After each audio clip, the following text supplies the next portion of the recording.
Hello, hello, and welcome back to the Kindred Kitchen. My name is Pam, and V is behind the camera today. Hello, hello. If you don't know us already, and we are doing our 25 days of Christmas, so we welcome you back to this. I want you to go down and hit that little subscribe button if you're enjoying our 25 days of Christmas. We do this every year, and it's a great chance for us to try out a lot of new recipes and really get going with it.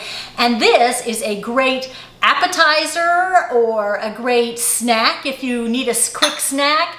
And yeah, my family and I have been doing this, and I'll tell you what it is in a second. We have been doing this for a very long time because in the summer we grow fresh vegetables and stuff, so it's easy to throw tomatoes and cucumber and onion and basil from the garden into a thing and then just toast up some bread and have that. But this is our bruschetta with a twist because we are not using a crostini or a toast to put it on. We are using where are they here? We're using potato skins. And because my boys never really liked tomato a lot, I always added cucumber into mine. Now what we have done for the bruschetta, you know, there's no cheese, there's no olive oil in it, there's no Parmesan cheese, no nuts or anything. And so this is our take, and it is absolutely delicious. Let's look at the ingredients. I have, and you can do as many potatoes as you like, but these were 3 potatoes. I pre-cooked them, and then all I did was took a spoon and just hollowed out a little. Not a lot. I don't want just the skin left. I want a little bit of potato left in there. I have about a 1/2 cup to 3/4 of a cup of chopped fresh basil, and the fresh is the key. We got this in the grocery store, so you don't have to grow your own basil. Fresh in the grocery store. This is 1 small onion diced up, and this is a package of cherry tomatoes that I have quartered. So I cut them into quarters. You could use 4 Roma tomatoes, that would work as well. You know, take the seeds out, chop them up. And I have a 1/2 of an English cucumber, and I am going to cut up the other 1/2 of this English cucumber as well.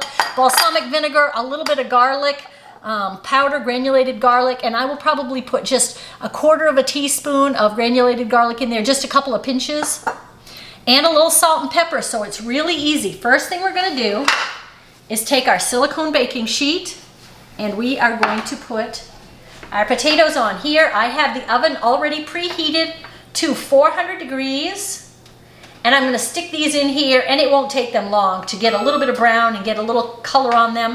So we're going to pop these in the oven.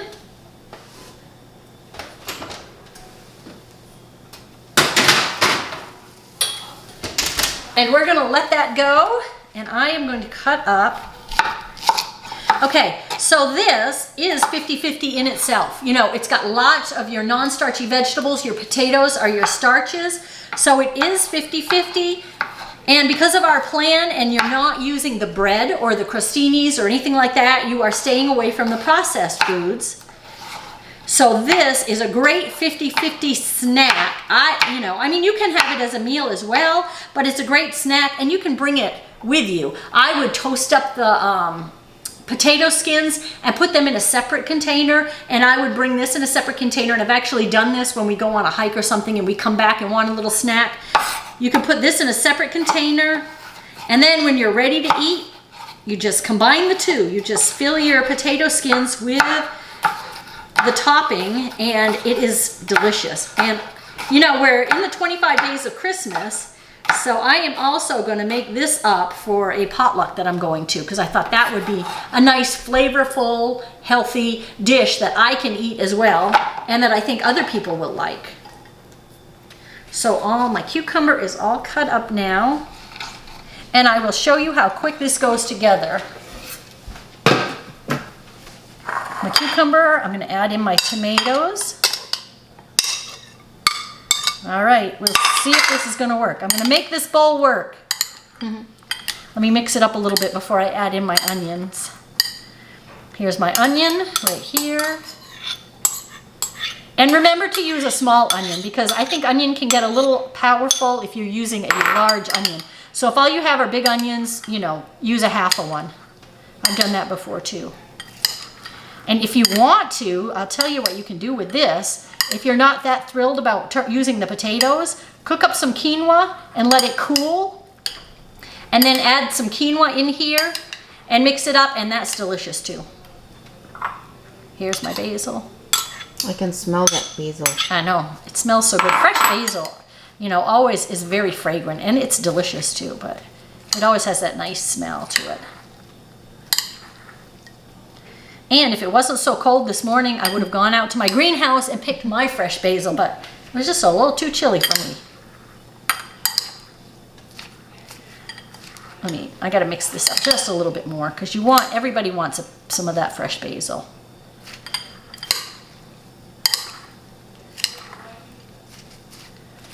Okay, I'm just gonna, like I said, it's about 1/4 of a teaspoon, but just a couple of really good pinches on there. You don't want a lot of garlic, just a little. Here's my balsamic, and this is just a good plain balsamic. We have used the seasoned balsamics in the past, and I think you've seen that on our channel, but this is just a plain balsamic. You could use a seasoned one, but I wanted the basil to come out strong in here. I'm gonna use about 1/2 teaspoon of salt, and probably about 1/4 teaspoon of pepper. How much balsamic did you use? Just a couple tablespoons, just a drizzle over the top. And ooh, now you can smell that balsamic hitting the basil and the onion. It just smells so good. I love this. It's great in the summertime too, nice and fresh out of the garden. Okay, let me get it mixed up. There you have the topping. We are gonna wait for our potatoes to cook, and then we will come back and assemble it. Okay, we are back, and these are not probably as brown and crispy as I would have done, but they are nice and piping hot, and we're hungry. So you know we always eat what we cook. So I'm gonna show you.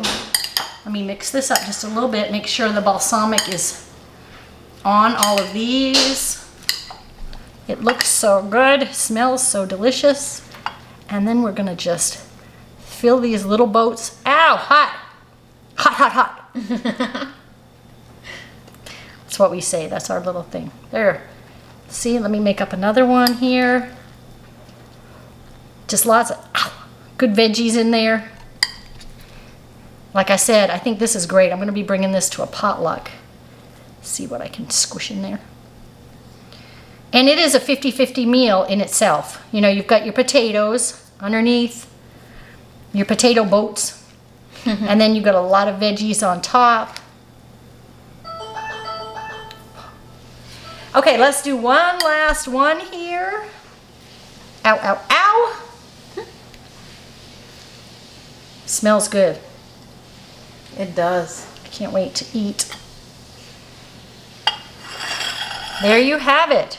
Great for a snack, awesome for a snack. And if you're like us and you keep potatoes cooked in your refrigerator all the time, this will whip up in no time. You know, you just gotta reheat your potatoes, which you could do in an air fryer if you wanted to, instead of the oven, and then chop up your veg, and there you go, a great snack. So I hope you enjoyed this, and I hope you give it a try.